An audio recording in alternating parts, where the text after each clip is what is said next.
took us almost 3 years to conceive via IVF, and we tried so many things before we were successful. And this is our story part 3. If you have not seen part 1 and part 2, go watch them first so that part 3 can make sense. Part 3 is going to be basically the wrap up of how we actually conceived baby and how we were successful, even though we were not successful 5 times before. Go watch the first part so that you can get all caught up. But here we go. So, as you know from the previous parts, we were basically fed up emotionally, financially, everything. We spent tens of thousands of $40s and $50s of thousands of dollars, and our emotions were depleted. We just felt very defeated and overwhelmed. So it was time for us to pivot, and we didn't know what we needed to do. So we decided that, okay, paying out of pocket, we can no longer afford it. We have went through savings, then accumulated debt. We have done a lot at this point financially and still don't have a baby. So keep paying out of pocket is probably not the best idea. So we know that there are certain insurance companies that cover fertility. We went on a search. We couldn't find, you can't just go buy insurance through the marketplace for fertility coverage. You have to have a certain job that offers it and things like that. So goal number 1 was to find a job that offered insurance and fertility benefits. And that is what we did. We said we're not paying out of pocket. We're going to do that. We're going to find a job that offers fertility benefits, specifically great fertility benefits. This specific company, I'm not going to go too much in details about it, but this specific company that we found and got a job with offered progeny fertility benefits. And if anybody knows about progeny, they are one of the best fertility insurance companies that's out there. We knew that if we were moving on, we were going to need insurance. We were going to have to get that insurance in order to pay for it. And that was going to be the first step. We did that. We secured the insurance, secured the job, made sure we got insurance, good insurance. The insurance is good, just not from the fertility standpoint, but everything that I needed before pregnancy, throughout pregnancy. It covered acupuncture, chiropractor, pelvic floor therapist. There was nothing that I needed trying to conceive and through pregnancy that this insurance did not cover. So that was definitely a blessing. Emotionally, we knew that we were not ready to give up. We knew that we didn't want to stop trying. We just knew that at least let's take the financial toll off and let's go back into this with a sense of hope. Especially once we secured the insurance, we're like, okay, this is a good sign. We were taking those small signs and using them as fuel for hope to keep pushing and going to, another round. With this insurance did not cover any fertility benefits associated with CNY Fertility, which is the clinic that we were at. They had their own set in-work doctors and fertility clinics, and we would have to go to one of those. At this point, we were okay. We were not putting up a fuss or fight or anything because we had failures at the CNY Fertility Clinic. Not saying that that's the reason our treatments failed. We just had failures there, so we were okay with opening up our horizons and broadening our options with other fertility clinics, and we did that. So I found different fertility clinics that was within network through this insurance company. There was out of, I think, 3 fertility clinics. One of them, I'm not sure. One of them, I think it only had 1 location, something, I'm not sure. But these 3 all had great reviews. One of them was, they're kind of known in the area. Even though they had great reviews, I didn't care to be at a huge fertility clinic, if that makes sense. I think a lot of their appointments and stuff was done at a hospital, things like that. The second fertility clinic we had a consultation with both. Because if I'm not mistaken, progeny covers 2 consultations. And we went with one of them, and I didn't like the consultation, to be honest. It was just very asking me questions, not like they're like, oh, we can't answer that. We're not sure. I'm not sure. We're not sure yet. Like, it was just very I just didn't like the vibes. And I was like, dang, that was the clinic that we were like, oh yeah, we gonna like this clinic. We were hoping that was the clinic, and we kind of knew it was the clinic, but when we met, we was like, and we both kind of was like, that was weird, I don't know. And when we did the consultation for the third clinic, we were like, as soon as we got off the call, we was like, oh, that's the one. We didn't want it to be the one because of certain factors I'm not gonna talk about, but we was just like, wow, that was the one. She answered every question we had. She gave us hope. She said, wait, everything looks great. She said, I don't even suggest surgery. If you remember from part 2, she's like, I don't suggest surgery. She's like, we need to test embryos before we talk about surgery. Like, that's too invasive and it's what I felt. Like, it's not what I wanted to do. She was like, it was too invasive. It's too basically jumping ahead of something. She's like, now I would recommend that if all of your transfers was from tested embryos, or if we do some more transfers and they tested embryos and everything should look fine, but we can't find a problem, then of course, but we're not jumping there. So we met with this doctor, we felt comfortable, confident, and from there we got things started. With this clinic, yes, we transferred all of our information over, all of our history. We even shipped our last vial. Remember, y'all, we only had one more vial. We shipped our last vial to this clinic, and they would not take our embryos from CNY. They don't take outside embryos. They only take embryos from their sister network, like the sister clinics that's in their network, or that's in their company or something like that. But they wouldn't take our embryos, which means that I would have to go through another retrieval. This is something I did not want to do, but I'm like, hey, insurance is paying for it. Why not? Why not? Why would I deny it? Why? Like, hey, let's go for it. Let's do it. And her plan for my retrieval was a little different than the retrieval I had previously. There are certain meds that she said, I wouldn't put you on those. I would actually put you on this because of this. Like, she was a lot more detailed and paid a lot of attention to my numbers and my case and made adjustments for medications and things like that. So I was like, you know what? I want to go through with her protocol. They did require me to do my testing over, my SHG, my HCG, everything, because it was older. It was more than a year old, but they also just wanted their information from their clinic, their specialist, and not from anywhere else. So all testing came back great. Everything was good. She cleared me to start my protocol for a retrieval. So this insurance covered all medication. Everything. It covered every single thing. The medication, the retrieval, the transfers, the storage, the cost of having to ship the sperm, the vial to that fertility clinic. The insurance covered that. It covered everything. So this was such a huge blessing. And listen, if you are at the bitter end, or you just feel like you cannot afford fertility treatment, look up companies that offer fertility insurance. It is a blessing. When I say, like, y'all don't understand, like, it is a blessing, and we are so grateful for it.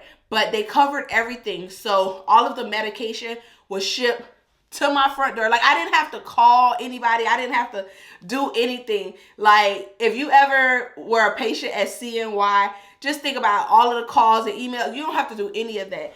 This insurance company also provided us a nurse to walk through, like, administering the medications.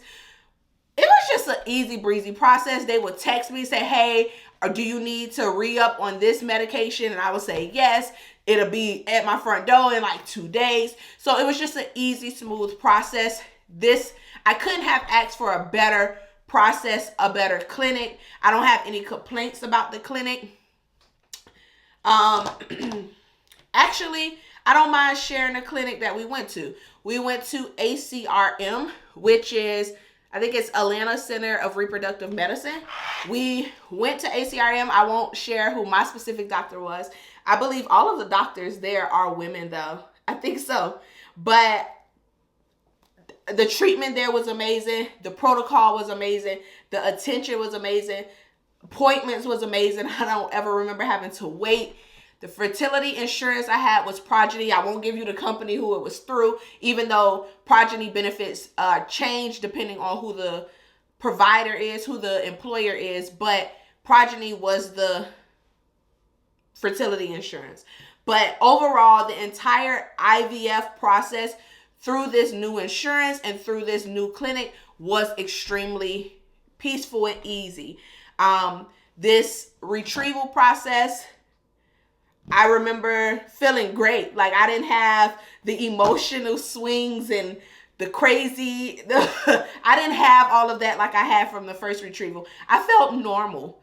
Really, I felt normal. I may have had a headache here and there, but I felt fine. And I think it was because those medications and that protocol was geared towards me and my body. Of course, I went to the appointments every day or every other day, but that's the part of the process. This retrieval came, something different that didn't happen this time. Also, I did not have OHSS.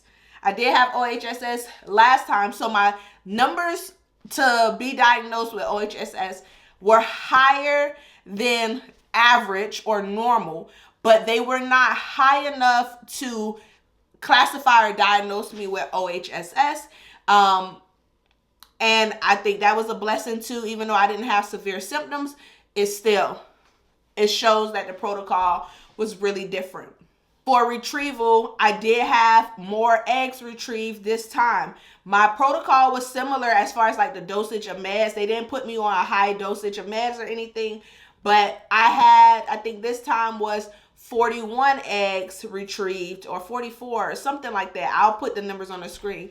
And basically end up having 15 embryos left. Granted, those are not the best odds, which is what my doctor suspected of possibly why the embryo transfers were failing, because the quality of the embryos probably were not what they needed to be in order for them to implant. And being that they weren't tested, they didn't know which embryos were, good.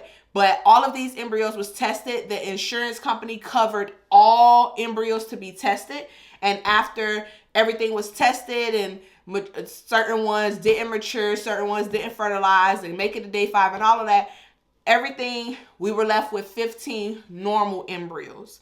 Chromosomal normal, 15 to 14. I'll put the numbers on the screen just so that I'm giving the right numbers. But this retrieval was an easy process. It was smooth, even the recovery afterwards. We did get to meet with the doctor, which was very different. Every time that there was a change, like before retrieval, we had to meet with the, what is it called? The OS, the OH? The OR team. Sorry, OR team. I think it's OR. But basically like the surgery team. I had to meet with them the day before to make sure I was good, make sure I didn't have any questions. And then after retrieval and results came back, I met with the doctor. This was very different than what I was used to. But we met with her. We went over results. She said, these are not the best numbers. She was honest, because we try to look for 50 to 60% from what's retrieved. It's a little below that, but these are great embryos. They're beautiful. This is great. And you have 15 chances at having a baby. And she was confident in that, which then gave her the confidence to say, we should go ahead and try a transfer. Like, let's try embryo transfer. I don't want to do surgery. I don't want to do anything. This is beautiful. This is what I want. And I feel confident in going through with this process. I was concerned because my last transfer, I was on all those meds, as you all know. So I was just like, do I have to try all these meds and take all this? She said, wait, we're not doing that. This is a perfectly great embryo. We're going to do this. 2 things. It was like two medications. And they were like pills. She said, we're going to do the your levels are fine. Everything looks great. I don't know why I would give you anything else. Now, after a failure or 2, we probably need to come back to the drawing board, but I'm confident in this plan. When I say the most simple protocol, the simplest protocol I have had out of the entire time. The most simplest, probably the only one that was simpler than this was probably the first IUI we did, where we only triggered. The first IUI we only triggered once. Like that's it. We had the one shot. This time was probably the second simplest and easy. I didn't have to take any shots. Maybe I triggered. I don't know. I'll look back at the protocol. But after that, probably nothing. When I was taking 4 shots a night for like 15 plus days, I took none. Even throughout the beginning of the pregnancy, I took none. Most people, PIO, you take PIO multiple times throughout the transfer. Before the transfer, PIO is a big shot. I'll probably put a picture. But you start like 7 days before transfer and you continue all the way through transfer. And then you continue up to possibly like week 10, week 12 of pregnancy. I took no shots. She came up with the perfect protocol for me. I'm not saying go to your doctor and tell them to give you this protocol because it may not work for you. But it was perfect for me. I didn't feel like I was just getting the protocol everybody else was getting. I didn't feel like she was rushing. She paid attention to me, my body, my numbers, my charts. This time, I did tell babe, I said, I want to test. We haven't tested, I think the last 2 transfers. I want to test this time. And I want to test because I just want to. But also, there was something coming up. Let's see. So we went into transfer. To backtrack, I'm just looking. I did do acupuncture and things like that. I did do acupuncture the other transfers, but I stuck to that because I believe in acupuncture. I like acupuncture. So I stuck with acupuncture. I didn't do all of the extra stuff, but I did stick with acupuncture. We did transfer, I think 2 days before our anniversary or a day. Let me see. I'm not 100% sure, but I know we transferred close to our anniversary. But I wanted to test because I think it was a weekend or something that I would have had to wait to get the results for beta. But I wanted to just know. I wanted to know this is something we decided ahead of time. I asked if she was okay with testing. She said she was. It was what I wanted to do. And I wanted to know. If the test was negative and I go to the beta and it was positive, great. If the test was positive and I went to the beta and it was negative, like that was the only downside. Like, okay, if I get my hopes high that it's positive and it's negative at beta, then, that's possibly a problem. But I basically just wanted to know ahead of time. I didn't want to have to wait to the appointment to find out. I wanted to test at home. I had the ability to because I wasn't on certain medications. I wanted to know. It's as simple as it is, and babe was okay with it. And we had a certain date. I wanted to test on day 5 and 6. I was having the instinct to test, but I was just like, we're not testing. We set the date, which was on May 3rd. That we were going to test, and we tested. I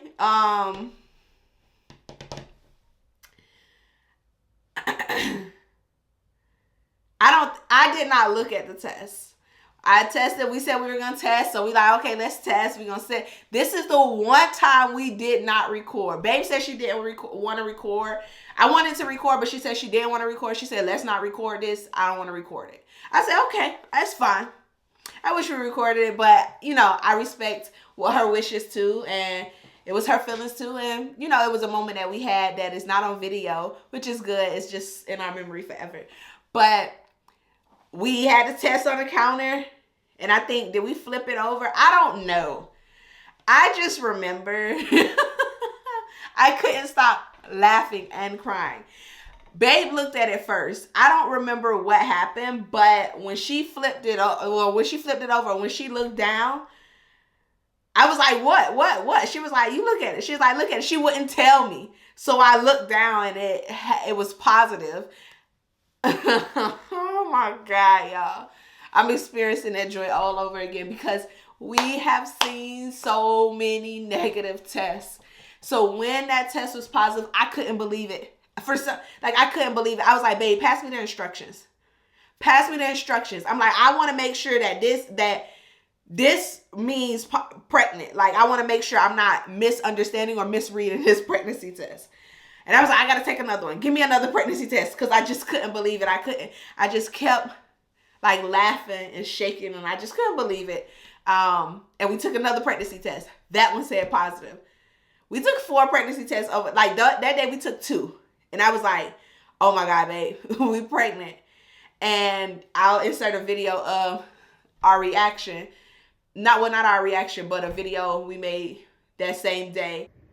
Guess what? We're having a baby.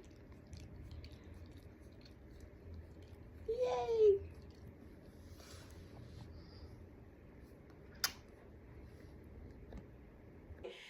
And the next morning, I took another pregnancy test.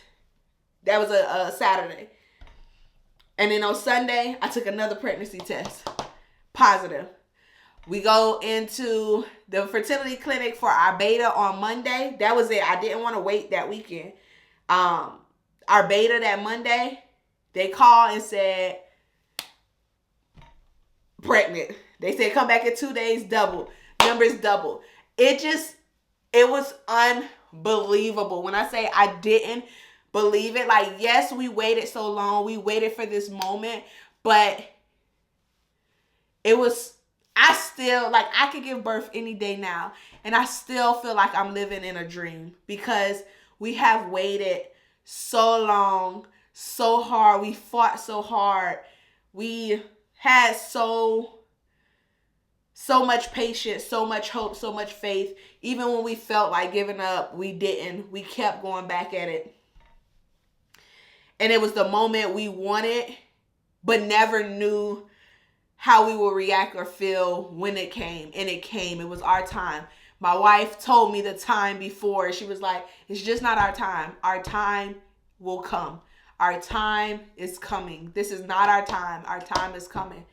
And how it happened, everything, it was the easiest process, the best process, the most peaceful process. Everything about it was the experience that I wish I had throughout the entire time. But for it to be the last experience, to basically that part, that story, that journey, it ended up being beautiful. And woo! We took tests, and the appointments started. We started doing the appointments we needed to, the blood work, making sure it doubled and quadrupled and doing what it was supposed to. And all of my numbers came back beautiful each time. No concern, no doubt, no worries. And then we had our first ultrasound, I think at 6 weeks or 8 weeks. I don't remember, 8 weeks, to make sure that there was a yolk and a sac, to make sure that it was a viable pregnancy, that it wasn't just a sac growing without the yolk. And it was like, oh, it's beautiful. Heartbeat is beating strong. When I tell you, every moment was just perfect. Everything was supposed to be how it's supposed to, like, everything, all the numbers were what they're supposed to be. The ultrasounds looked how they were supposed to. Everything was perfect. It was like a textbook pregnancy. And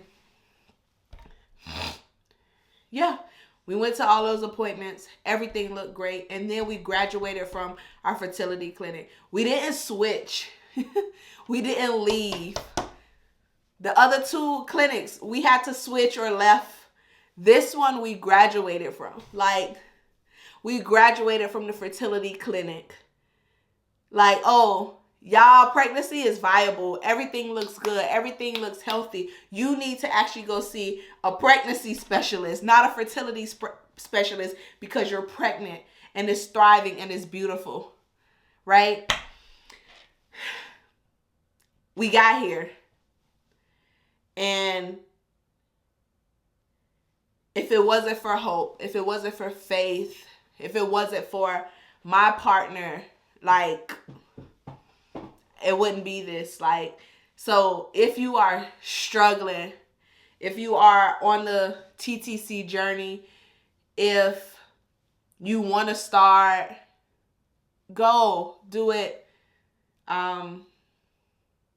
This is your sign that it will work out for you in your timing.